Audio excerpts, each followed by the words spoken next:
My name is Mike Richmond. I'm Vice President of Marketing for Dallas Summer Musicals, and it's my pleasure to be moderating the premiere edition of the Art and Business of Broadway video series. It's a way for us to stay connected while we're not able to get back to the music hall, so I thank you all for joining us. I'd like to thank our major DSM sponsors, if I could. Texas Instruments, WFAA Channel 8, American Airlines, the Dallas Morning News are all major supporters of Dallas Summer Musicals throughout the year, and we're infinitely grateful for their participation in what we do, which is bring the magic of Broadway to Dallas. I understand we have some American Airlines folks on the Zoom today, and we're glad to have you. And then I also want to give a special shout out to the good folks at Bottoms Up Cocktails. They are a locally based woman-owned company. I want to give a special shout out also to the development staff at DSM who worked tirelessly to orchestrate this evening's activities. So let's get on with the show. We have two very special guests tonight. The first is our own Ken Novice, president of Dallas Summer Musicals. Say hello, Ken, if you would. Hello, everyone. Great to be here. Thank you, Mike, for that introduction. Our second guest is Lauren Reed, Chief Operating Officer of the John Gore Organization. Lauren, say hello, please. Hello, everybody. Hi. Thank you for joining us. Guys, let's get to the heart of the matter. The COVID-19 pandemic struck almost exactly 3 months ago. From a blink of an eye, literally, we went from packed houses. We had, in the case of Dallas, Come From Away on stage. So from packed houses to a complete shutdown. With 3 months of perspective on that moment, what do you recall your emotions? What were you thinking? What process did you go through for this truly unprecedented moment? Ken, you want to take that one first? Sure. I'll never forget, that run of Come From Away. We had the first preview, and then we had the opening night. Sitting there in the audience, the second night, thinking, where is all this going? Because it had sort of just started. And I noticed we had a few less people in there on the second night of the performance. But just the content of that show, like that show will forever be in my mind as the show, that I was sitting watching when this whole thing started. And it's about people coming together and finding a way through a difficult circumstance.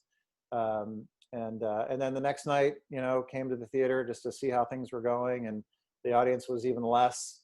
That was the last performance that we had. I think it wasn't probably until a day or two later when we had to make the decision to leave the offices of the music hall and get everybody on a work from home schedule. I came down to the building and walked up to the front door, and all the doors were locked.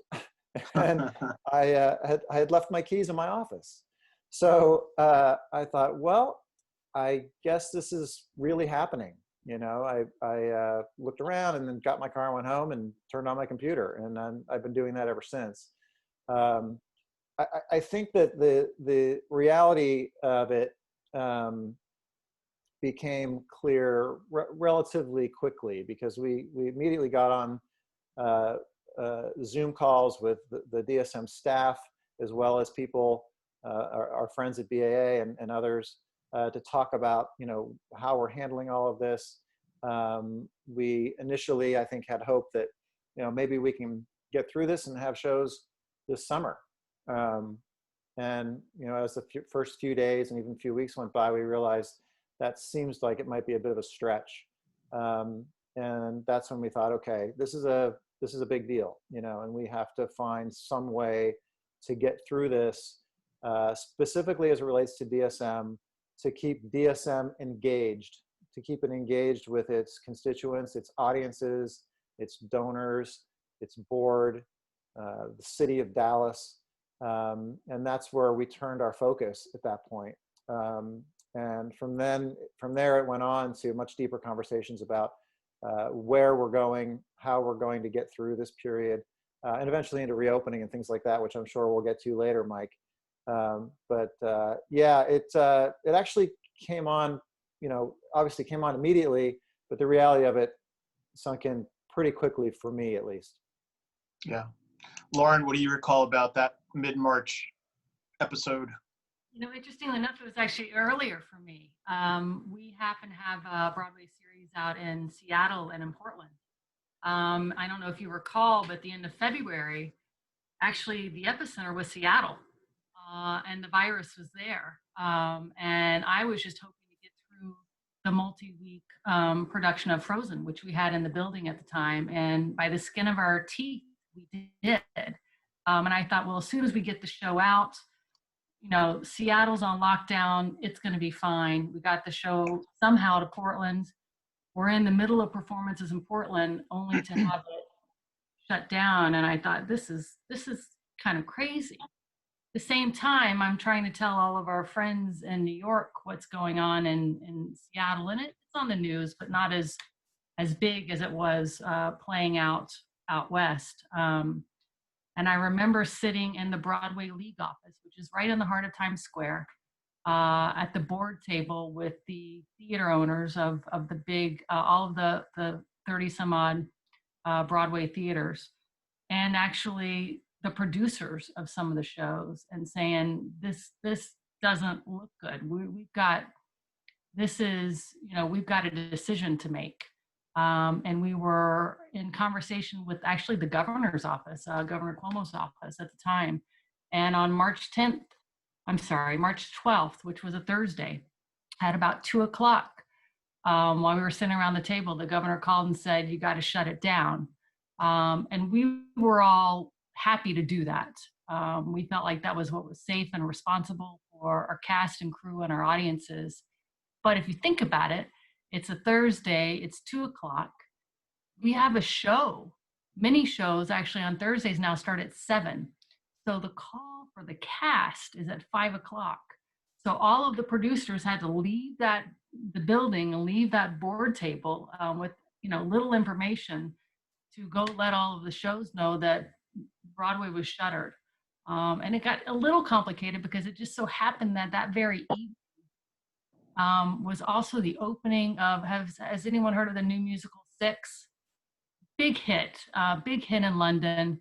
It was going to have a big opening. It's a fantastic show. I can't wait for it to come back and open. But they actually had their opening that night. So there was some conversation, and all of the producers had flown from London. They'd paid for this party that night. I still don't know if they got their money back or if anyone showed up at that event. But as of that night, Thursday, March 12th, it was closed. And honestly, I didn't predict how quickly the road, when I say the road, the balance of the 100 or so cities across the country would close. I thought for sure it would be kind of subject to specific cities. But it was within a week that I think all of the shows shut down. And when I say that, I mean 300, semi-truck, 18-wheeler trailers, parked in different theaters. And all of the shows still in the theaters, and the theaters just closed. So as Ken said, and we were ever since the end of February buying 200 computers. I had already bought temperature check thermometers for all of our theaters that we operate.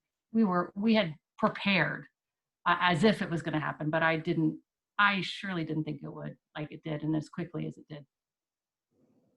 Crazy. Yeah, it was crazy. Lauren, you mentioned you've never been busier than you have during the shutdown. Talk to us a little bit about what you're occupying your day with: contingency plans, public policy advocacy, new safety procedures and protocols. Talk a little bit about that on a national scope. Well, I think just the visual image of that hamster running on one of those little wheels, going and going and going, that's what I feel like doing. It's been everything from making sure clearly that our staff was safe first and foremost, and that we were equipped for to keep the business moving. Our business changed. Instead of selling tickets, we began refunding tickets and building back-end systems on the computer to exchange tickets, to credit accounts, to offer donations, the option of people to donate. So we were having to think very creatively. At the same time, all this happened in, I think Kim mentioned it, it happened in March. We were moving all of the shows, and I'm talking for our company about 300 weeks of Broadway, so 300 different shows. We were over that period of time moving from the spring to the summer, which seems easy, but you have avails issues, right? You've got to work with the buildings to see what weeks are available. But then the summertime became the fall time, and became the springtime. So it's been a constant, again, another visual, whack-a-mole. You have Dave and Buster's in Texas, the little things that pop up. You just keep doing this all day long. But I think what I spend my time right now doing is liaising with the governments, the officials, to talk about the protocols that need to be in place so that they can support a responsible and safe reopening. We've engaged a number of health experts. I've learned more than I ever want to know about what it might take for us to come back in a safe way. Again, both for backstage and front of house, and designing those guidelines and then communicating them all to our partners and venues and to the unions. Because if you think about it, the actors on stage can't really socially distance, right? They can't wear masks. So we really looking at the science to see what might be available, so we can bring it all back. And then coordinating the timing of it all and the communications campaigns. You can imagine. Giant. Yeah. Ken, I know you've gotten really into public advocacy and collaboration with other presenting organizations around the state and the region. You want to talk a little bit about what you've been doing?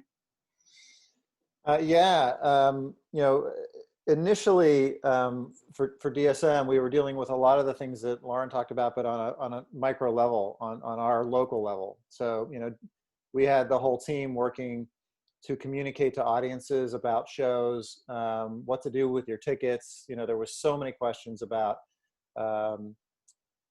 is this show postponed? Is the show canceled? Can I get a refund?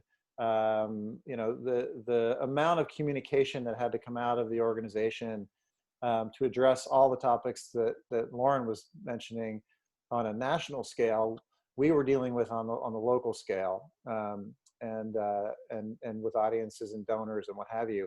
And that continues to this day. I mean, that game of whack-a-mole, when it comes to that, is not stopped at all. It continues to go as we deal with the ongoing changes and the changes that are happening every day. It's interesting because jobs did change a lot. Just about everybody on the team, I think, is doing something different than probably what they signed up for. In my role, there was a certain amount of advocacy and a certain amount of relations with the city and what have you. I see Nancy Natinsky's on the call. We spent a lot of time at City Hall over the years, but it really became much more involved than that. Being part of the Broadway League has been, it's been a gift all along, and it's also, presented opportunities to get more involved. So I got on the legislative committee there, and also an advocacy group where we were dealing with trying to get financial support for our theaters in any kind of stimulus activity that was coming out of the federal government or the state level. So we spent a lot of time on calls talking about how to do that. Who do we need to talk to? What is the message? Writing white papers to distribute to our political leaders to explain what's happening in our industry and the impact that this is having. Of course, I was looking at it from the point of view of Texas and Dallas, but the conversations were national. But what was neat about it was the people involved in these committees, and there's so many of them, have all worked hard on the local level to have impact. So everyone has reached out to their state, to local elected officials, as well as state. You know, I was on the phone with Senator Cornyn's office and staff, talking about what the challenges that we're facing here are and the kind of support that we need, with Representative Allred and his staff, and sharing the messages that were created by this incredible group of theater professionals who came together to create white papers to talk about what is the financial need and how can we, you know, make best use of resources that can be provided for us.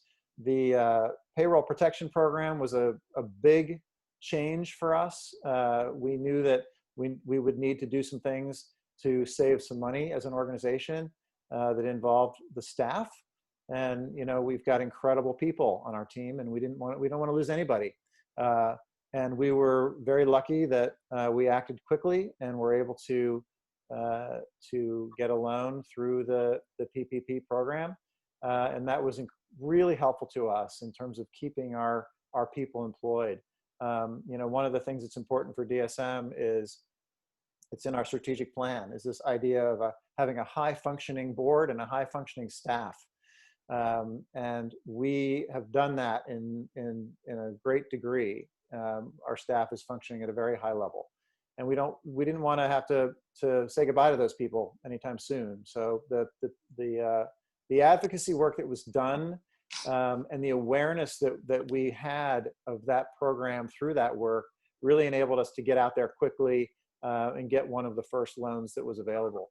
And that was very useful to us. That work continues even to this day. There's a new group that is being led by Lauren's colleague, Jeff Daniel, at Broadway Across America, that we're calling Reopen Texas.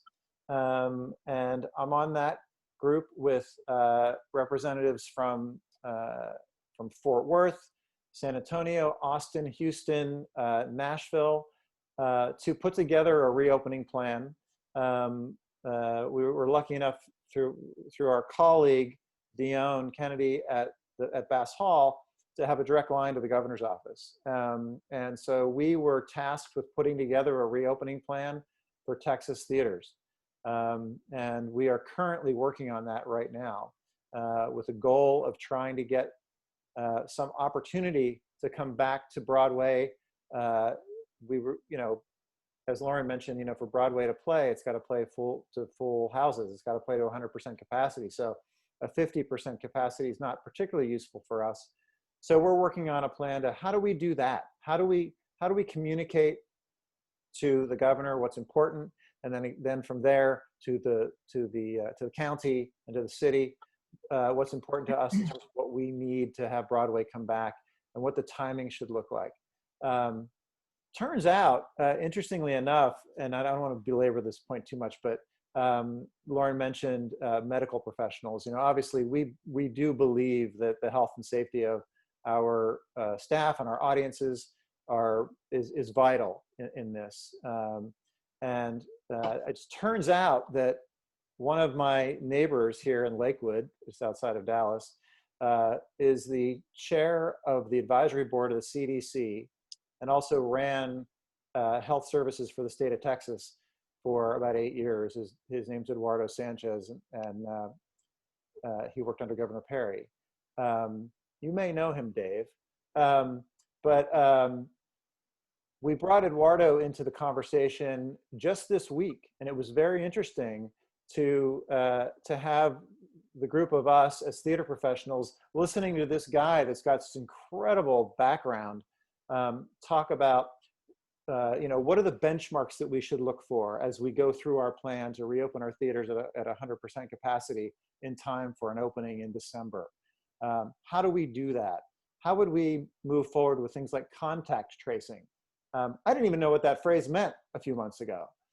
You know, so here's this guy who's at the top of his field nationally in this, who's sitting on a call with a bunch of theater leaders in Texas, and pouring his heart out to help us. Like this guy, he said to me, you know, some people say the performing arts is a non-essential business. And he said, I guarantee you the performing arts and theater and musical theater is an essential business in terms of mental health, in terms of providing jobs. This guy gets it. And it was just great to have someone from the medical profession who understood what we're doing and was willing to help us go down the right path. So anyway, all that is to say is the work has changed a lot. And what we're doing now is so much about advocacy, planning, reopening, talking about things like personal protection equipment, how we get people in and out of the building safely, et cetera. So it's a completely different job than it was before, but I feel like we're making progress, and as challenging and as difficult as it all is, the people in this industry, from the DSM staff to folks nationally, are all incredible folks who are smart and are working hard and are passionate about making this go forward. And that what really gives me hope.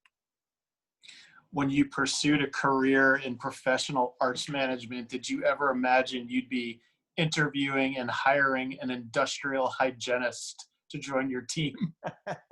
Yeah, I mean, that's another term I had never heard of before. Yeah. You know, and you know, here we are. We hired an industrial hygienist to come in and, you know, make sure that our HVAC is blowing air through the building appropriately. So it's fascinating. Nuts.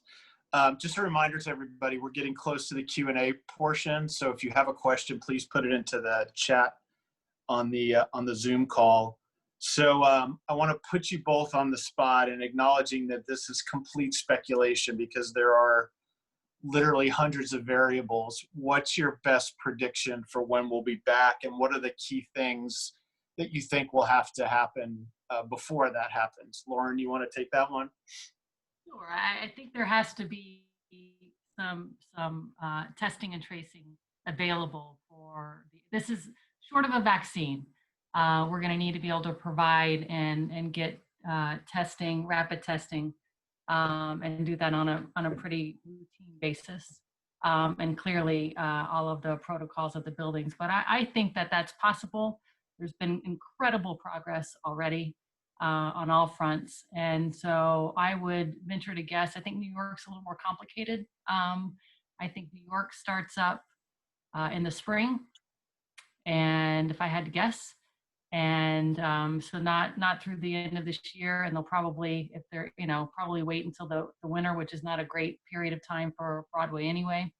And I think the road, I'll say Dallas, I think it would be a beautiful thing if Come From Away reopens in the music hall. It just so happens, as you said it, Come From Away closed with this pandemic. So I think it's a beautiful kind of bookend, as we say in the musical language, that it would reopen the building, and it would actually be perfect because Ken and Mike, I think the set is still in the building, right? No, it's in a truck. Okay, it's in the truck. It's okay. I'll say this. It's still in Dallas. It's in the neighborhood. Dallas in the truck. I won't tell. Yes. So, so I would say end of the year, holidays, into January for the road, and in the spring for New York. Ken, what's your best guess? Yeah, acknowledging that it's a guess. Yeah, I'm with Lauren on that. I mean, and all the work that we've been doing and the feedback we're getting is that there is some momentum in Texas, both coming out of the governor's office and even locally, and absolutely out of New York and the folks who want to get back on the road. That we should aim for this in January. So I'm hopeful that that's a strong possibility. And that's what I'd love to see happen. I'm right with Lauren. I mean, how amazing would it be to have Come From Away, start us back up again. So yeah, if I had to throw a dart at it, Mike, I would say January. Yeah. So you guys are probably aware of this production of the Phantom of the Opera that's been running almost contiguously through the entire pandemic in Seoul, Korea, of all places, where it was a hotspot early on in the spread of the virus. And they've put in a whole set of measures, contact tracing. So every person who comes to the theater has to register with their information. everybody who walks into the theater passes through a misting device that sprays them with disinfectant, and masks, and I believe gloves are also required. Clearly, we're no way from knowing whether those sorts of measures will be necessary in the States, but how do you think our very independently minded audiences will react to that, those sorts of measures, whatever they are? Ken, you want to take a stab? Well, I guess I would just throw out a question and say, how much do you want to see a show? Yeah. You know, I mean, if you want to see a show, give me the gloves and the mask and spray me with Lysol, you know. I want to come in and see the show, you know. So I think that, you know, there are loyal audiences, and we have a lot of them. You know, we're really blessed at DSM to have this incredible audience base. Those folks are going to want to come back. I don't think they're going to really have trouble, you know, doing the things that are necessary. And those folks who don't feel comfortable with that or don't like it, it's okay. They can wait and come back when they're ready. You know, if they want to, you know, hold on to their subscription and maybe skip the first couple shows or give their tickets away, that's okay. But I think we've got a lot of people who are just ready to come in. You know, looking at like the Wolf Brown study that was done on attitudes and of audiences coming back, there are a lot of people that are ready to come back. So I think that they'll be willing to do that. Lauren, what are your thoughts on audience participation? I think you touched on that. I mean, I think you're wise to point it out. I think the early research shows that masks are a little more controversial here than in Seoul, Korea, for sure. Yeah. But the science tells us, and if we follow science, the science tells us that they're necessary. So I think we've got some work to do on that and communicating it a little bit better. Time is our friend. Let's recall that Dollywood opens this month. Masks are mandatory. All of the Disney parks open next month. Masks are mandatory. So, and I think we're just going to learn a lot. And as this evolves, you know, every day for me is like a month. So I feel like that a lot changes just in a short amount of time. So let's watch it. But I think that's something that everyone's going to need to get comfortable with, and we're going to have to communicate that in a very clear way. Let's talk about silver linings of clouds. This has been a trying process. It's ongoing. Talk to us about what you've learned about resiliency, about flexibility, any silver linings you can pull from the experience so far. Ken, you want to go? Well, you know, I have a gut feeling about this, which is this seems to be a creative period for some people. I don't know, maybe it's just me watching my 8-year-old like drawing all the time and creating, you know, her own songs and what have you. But I just have a sense that there's going to be a need for artists to express what they've been through, to use the time that they've had to create new work. And I just feel like there's a possibility that we could have some kind of a flourishing arts and culture moment after this is all lifted, because people have been, you know, sitting home and hopefully writing music and writing plays and, you know, doing those things that they love to do because they have the time to do it now. I don't know that that's going to happen, but it feels to me like that could be a silver lining to all of this. The other thing that happened is we've all learned to come together in different ways. You know, nationally, some of these committees that I've been on, I mean, these are people that I probably wouldn't have been talking with. And now we'll probably continue to talk to each other for a long time about how we can partner, how we can work together, how we can support each other, how we can share ideas, more so than we've ever done before. So I see that as another big positive or a silver lining in all this that potentially could happen. And I do think it will happen. Cool. Lauren, how about you? Silver linings? Silver linings, I mean, the obvious one is family time has become really terrific, right? Everyone's having dinner with their families again, which I think is a bonus. So on a personal level, I think that that's amazing. I echo what Ken said. I think the coalitions and the collaborations that are happening, it had not been, and I see that continuing. I agree that I think art will come from this, interesting art, and I venture to guess probably some new voices. We're hearing a lot of new voices right now, and they're loud, and I suspect they'll continue to grow. So I think that's exciting, and for those of us who are Type A, who in this industry, and there are a lot of us who want to control everything, the lesson that I'm trying to learn, I haven't yet, is to let go of it. None of us has the answer, but working on that one still. Good lesson. Yeah. Final question. We're just about out of time. Of all the shows, you mentioned 6 earlier, was just about to open. There was a whole slate of shows that are about to be sprung onto the Broadway scene. What are your top 1 or 2 that you're looking forward to once we're past this finally reopening? 6 for me would be one. The other one is because I happen to see it in the studio, and it's MJ, and it's the Michael Jackson musical. It's sensational. Yeah. Sensational. So I think for me, those 2 will be great, and kind of just the kind of feel good musicals that I think are right now. Somebody earlier, I was on the cocktail party portion of this too, and somebody said Mamma Mia. It's time for Mamma Mia. That hit me here. I'm gonna have to go back and look. It may be time to bring that one back out. That's a show. That's right. It's Dr. Katz. I see you there. It was that's a show that we toured right after 9/11, and it was the right show at the right time. So The Britney Spears musical is not on your list. not for me. I like music, but not for me. Not that one. Ken, what about you? What was coming out that you're excited to see when we're back in action? Well, I don't go quite as far out as Lauren, because she really has her finger on the pulse of what's happening in terms of new work.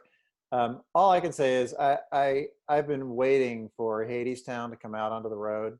Great. I think the experience people are going to have with that show is second to none. It's such an incredible show, and I just can't wait to see what that does on the road. I mean, it's a interesting show. It's just so beautiful, and the story's amazing, and incredible talent. So all along I've been thinking, I just want to get that show into town, Yeah. So that's what's on my mind. Moulin Rouge, if people hadn't gotten to see it, on that American Airlines flight, whenever everything opens up again, and go see that. It's fantastic. Yeah, that's another good one. It'll and To Kill a Mockingbird. Yeah. I mean, wow, what an amazing experience that's going to be for folks. So excellent. All right, well, we are out of time, guys. Thank you so much, Ken and Lauren. You're the best. Thank you so much for spending this hour with us, and I hope that you'll all be well and stay safe. Thank you very much.